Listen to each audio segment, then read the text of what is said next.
a boy who can spell English well. My journey to becoming a pro in English. I still remember the day I first realized my English needed serious work. It was in school when my teacher asked me to read a passage aloud. I stumbled over words, mispronounced simple ones, and my classmates giggled. I felt embarrassed. That day, I promised myself, I will master this language. At first, I didn't know where to start.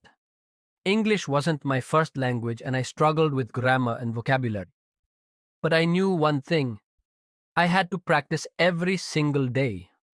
The first step was reading. I picked up a children's book because the language was simple. I read it aloud, paying attention to pronunciation. Then I moved to newspapers and novels. At first, I understood only half of what I read, but I kept going. Next was listening. I started watching English movies and cartoons with subtitles. I listened carefully to how native speakers spoke. At first, it felt like they were speaking too fast, but with time, I started catching words and phrases. Then came writing. I kept a small notebook where I wrote a new word every day and made sentences with it. I also started writing short stories and diary entries in English. Some of them were terrible, but I learned from my mistakes. Finally, the hardest part: speaking. I was shy at first, afraid of making mistakes, but then I found a way. I started talking to myself in the mirror. I joined online English speaking groups and practiced with friends. Every mistake taught me something new.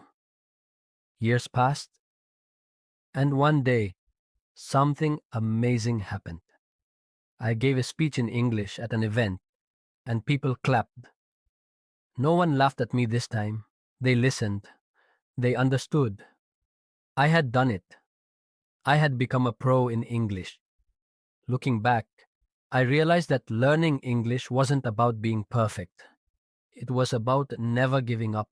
Mistakes are part of learning, and the key is to keep going. So, if you're trying to get better at English, remember my story. Read, listen, write, speak, and most importantly, never stop learning. After my big moment of giving a speech in English, I felt unstoppable. But I soon realized that learning never really ends. Becoming a pro in English wasn't just about understanding words, it was about expressing myself confidently in any situation. One day, I got an opportunity to attend a debate competition. It was exciting but also terrifying. Speaking in front of a crowd was one thing, but debating against strong opponents, that was a whole new challenge. I prepared for days, researching my topic and practicing my arguments. But when the moment arrived, my heart pounded. My opponent spoke fluently and confidently, using complex words and a strong voice.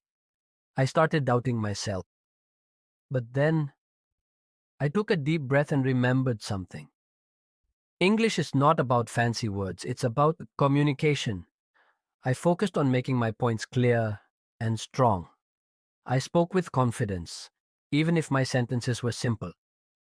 To my surprise, the audience listened closely. When the results were announced, I didn't win first place, but I wasn't last either. And for me, that was a victory. This experience taught me something important. Confidence is just as important as knowledge. I kept pushing myself, joining conversations, writing more, and even helping others learn English. Teaching others made me even better because explaining something in simple terms made me understand it more deeply. Years later, my English skills opened doors I never imagined.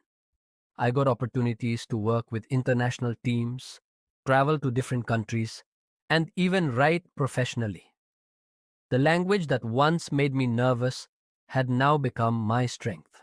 But even today, I'm still learning. There's always a new word, a better way to express an idea, or an accent I can improve. The journey never truly ends, and that's the beauty of it. Every day is a chance to get better. So if you're on this journey too, remember, keep going, keep learning. And one day you'll look back and realize you've come further than you ever thought possible. The never-ending journey. As I kept improving my English, new challenges appeared. I was now confident in conversations and writing, but I wanted more. I wanted to sound natural, just like a native speaker. One day I met an English teacher who told me, the key to fluency is not just knowing English, but thinking in English. That sentence changed everything for me. I realized that even though I spoke well, I still translated words from my native language in my head before speaking. That made me slower. So I set a new goal: think in English. How I started thinking in English. At first, it was difficult. My brain naturally wanted to translate everything, but I found some tricks that helped. Describing everything around me in English. If I saw a tree, I would think, that tree is tall and has green leaves. Asking myself questions in English. What should I eat today? Or what's my plan for tomorrow? Replacing simple words in my native language with English words. If I didn't know how to say something, I searched for the right word and memorized it. Slowly, my brain got used to it. One day, I realized I had gone an entire afternoon without translating in my head. I was finally thinking in English. Facing the final fear, public speaking. Even though I had become fluent, one fear still remained. Public speaking in English. Speaking with friends or in small groups was fine, but standing in front of a large audience? That was terrifying. Then I got an opportunity to speak at a seminar about language learning. I couldn't say no. I prepared for days, practiced in front of the mirror, and recorded myself speaking. The big day came. I stood on stage, heart racing, palms sweating. But I remembered all the years of effort.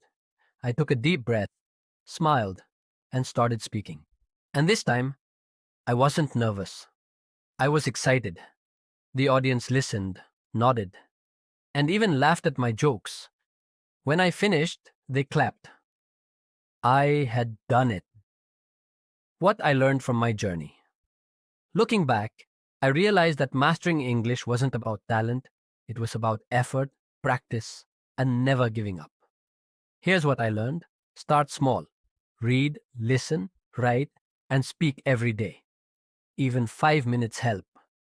Make mistakes. Mistakes are proof that you're learning. Think in English. It speeds up fluency. Be confident. Even if you're not perfect, speak like you are. Keep learning. Even pros are always improving. Now I help others on their English learning journey, just like I once needed help. The journey never really ends. It just keeps getting better. And if you're reading this, I have one message for you. Keep going. One day, you'll be the pro you always dreamed of being. A new challenge. Teaching others. After mastering English, I realized something important. True mastery is not just about learning, but also about teaching. One day, a friend who struggled with English asked me for help. He was just like I used to be, nervous, shy, and afraid of making mistakes. I saw myself in him. I agreed to help, but I quickly learned that teaching was harder than I thought. Just because I could speak English well didn't mean I knew how to explain it easily. So I started studying how to teach. I watched videos, read books, and observed how great teachers explain things. I broke down grammar into simple steps, used fun activities, and encouraged my friend to speak without fear. Little by little, he improved. The first time he had a full conversation in English without struggling. I felt prouder than when I had learned English myself. That's when I knew. Teaching was my next challenge. Going global. Connecting with the world. With my confidence growing, I started helping more people. Friends, classmates, even strangers online who wanted to learn English. I joined international groups and made friends from different countries. For the first time, I felt truly connected to the world. English was no longer just a subject I had to learn. It was a tool that opened doors. I could now watch movies without subtitles, read books and articles from all over the world, make friends from different cultures, travel and communicate easily, even help others learn. One day, I received a message from a student I had helped. He said, "Because of you, I passed my English exam. Thank you." That moment made me realize my journey in English had come full circle. I had gone from struggling to learn, to mastering the language, and now to helping others succeed. The journey never ends. Even now, I keep learning. I still find new words, new expressions, and better ways to communicate. But one thing is certain: English is no longer my weakness, it's my strength. And if I could do it, so can you. So if you're still on your journey to becoming a pro in English, just remember this: be patient. Progress takes time. Be fearless. Make mistakes and learn from them. Be consistent. Practice a little every day. Be confident. Speak even if you're not perfect. Because one day, just like me, you'll look back and realize you did it. You became a pro. And who knows, maybe you'll be the one teaching others next. Beyond fluency, mastering the art of English. After conquering my fear of public speaking, I felt like I had finally become a pro in English. But then, something unexpected happened. I met people who spoke even better than me. Their words flowed effortlessly. Their vocabulary was richer, and their expressions were more natural. That's when I realized there is no final stage in learning a language. There's always room to grow. So, I set a new goal. Not just to speak English fluently, but to master it like a true expert. Learning the finer details.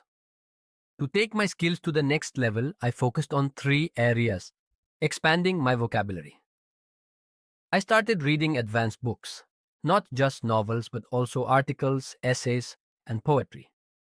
Whenever I found a new word, I wrote it down and used it in my daily conversations. Instead of saying good, I'd say excellent, fantastic, or outstanding. Understanding idioms and phrasal verbs. I realized native speakers use a lot of idioms like break a leg, which means good luck, or hit the nail on the head, which means you're exactly right. So, I began learning and using them naturally in conversations, perfecting my accent and pronunciation. Even though my grammar was strong, I still had a slight accent. So, I practiced by imitating native speakers. I listened to podcasts, repeated sentences out loud, and even recorded myself speaking. With time, my pronunciation became clearer and more natural. The day I felt like a true master. One day, I got an offer to work with an international team. English was the only language spoken. This was my real test. Could I handle meetings, emails, and casual conversations with native speakers? At first, I was nervous, but I quickly realized something amazing. I wasn't just speaking English anymore. I was living it. I cracked jokes, participated in debates, and even helped colleagues improve their writing. The language that once felt like an obstacle had now become my greatest tool. My final realization. Now, after years of learning and practicing, I understand one thing. Mastering English is not about reaching perfection, it's about constantly improving. Even now, I learn new words, discover new expressions, and refine my skills. The journey never truly ends. And if you're on this journey too, remember, every mistake is a step forward. Every word you learn brings you closer to fluency. And one day, you'll look back and see how far you've come. So keep going, keep learning, and one day you'll tell your own story of becoming a pro in English.